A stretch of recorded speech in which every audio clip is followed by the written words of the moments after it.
Mesdames, Messieurs, amis des journaux, bonjour et bienvenue à ce rendez-vous de l'actualité.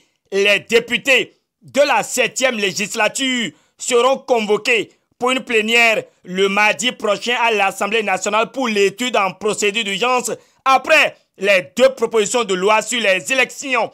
Le matinal donne cette information et notifie que c'est ce qui se dessine après le dépôt du rapport du comité de 5 députés qui a examiné l'ensemble des propositions formulées par les partis ayant manifesté leur envie de participer aux législatives du 28 avril 2019. Mais les décisions ne sont pas unanimes selon Matin Libre, qui a fait le constat d'une passe d'armes entre la mouvance et l'opposition au sujet du maintien ou non des lois électorales. La preuve, Diakpata a assisté à une conférence de presse de l'Union progressiste à son siège hier à Cotonou. Le journal de Cyril Saïzonou fait remarquer qu'au cours de cette séance, Akhenaton Tonde et consorts réaffirment leur engagement aux réformes de Talon. Ainsi signalé par le confrère, le Nouvel Observateur indique que la stratégie Talon dans la crise socio-politique au Bénin est biaisée et n'augure aucune issue. L'auteur de l'article notifie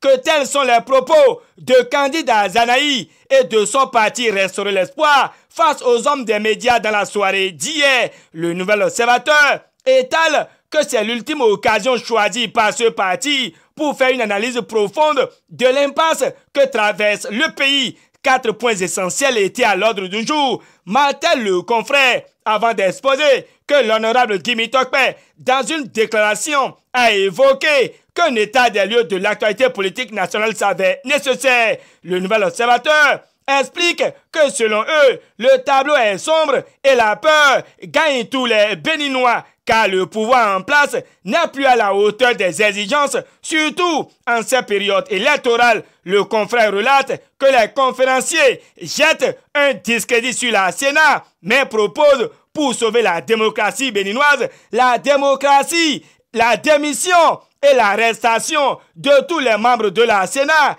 ainsi que la démission du ministre de la Justice après sa sortie sur RFI. Tels sont les souhaits de candidat Zanaï et rapportés par le Nouvel Observateur.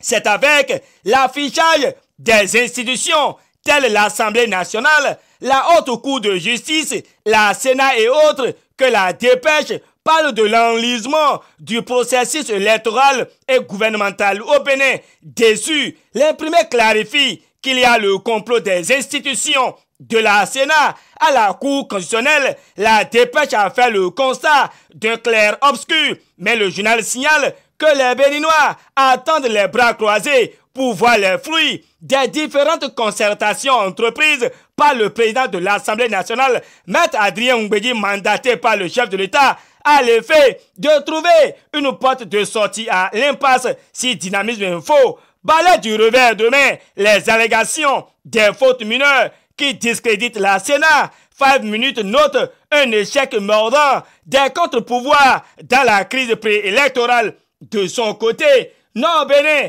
visualise la Cour constitutionnelle, l'Assemblée nationale, la Sénat et le ministère de l'Intérieur et se demande si c'est des institutions à la hauteur d'une démocratie trentenaire. Le Canada du Nord, au sujet de l'amendement des textes de loi pour une sortie de crise pour des législatives inclusives, interpelle la conscience des députés et les invite à sauver la démocratie béninoise. Le journal de Frédéric Alokpon, Indes, Maître Adrien Ngwedi, Amoussou Bruno, Robert Gbian, Guy Tokpe, Claudine Prudencio et le président Patrice Talon, dont la bonne foi est à l'épreuve selon le Canada du Nord. Exclusion de l'opposition pour des législatives d'avril 2019, le Nouvel Observateur revient et veut savoir si la rupture provoque le peuple, déjà que la dictature de Patrice Talon se décentralise au regard de l'interdiction des marches de l'opposition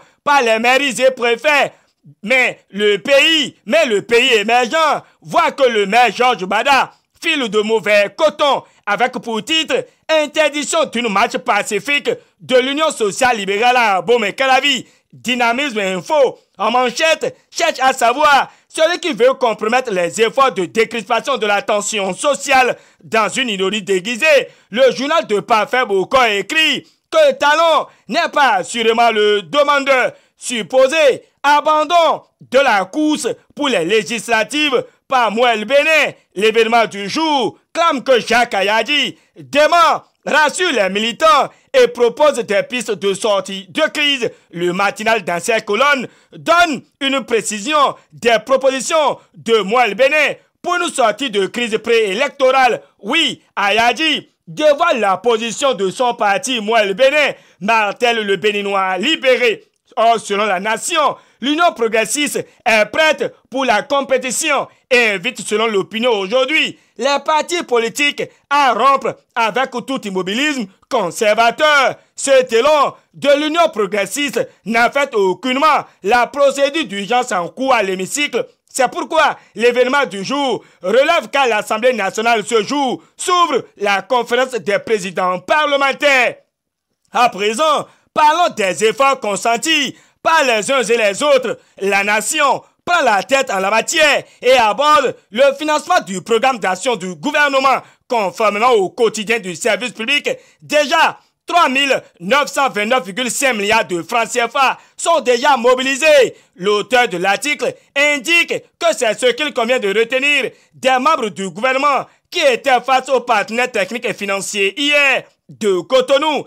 Descendons en Boycon et la Nouvelle Gazette nous situe par rapport à la praticabilité des voies dans les 10 arrondissements de la ville Carrefour. Luc Atropo démarre le rechargement des voies dégradées sur fonds propres de la mairie. Martel le confrère. L'autre chose qui préoccupe le journal de Gabin Ansogba paru ce jour, c'est le refus d'obtempérer à la décision de la Cour par le maire Oru Séguéné. La Nouvelle Gazette étale que ce maire déchu asphyxie la mairie de Kalalé, mais face à la sourde oreille du préfet, la Nouvelle Gazette précise que la population se prépare à lui arracher le véhicule de commandement et le déloyer de la résidence du maire. Pour finir, le journal de Gabin Ansogba informe l'opinion que Madame Kadidiatou Djegademo convoque la première session ordinaire de l'année pour le mardi prochain. Match Bénin-Togo. Le Béninois libéré note un duel entre Patrice Talon et Fort Yassingbe, tous deux attaquants de pointe, selon le journal de Aboubakar Tiakou. Fin de cette revue de presse, réalisation et présentation. Gutembe Sou, GS Communication, vous remercie d'avoir été des nôtres toute la semaine. Bonne journée et très bon début de week-end à tous et à chacun. À dimanche pour l'actualité phare de la semaine.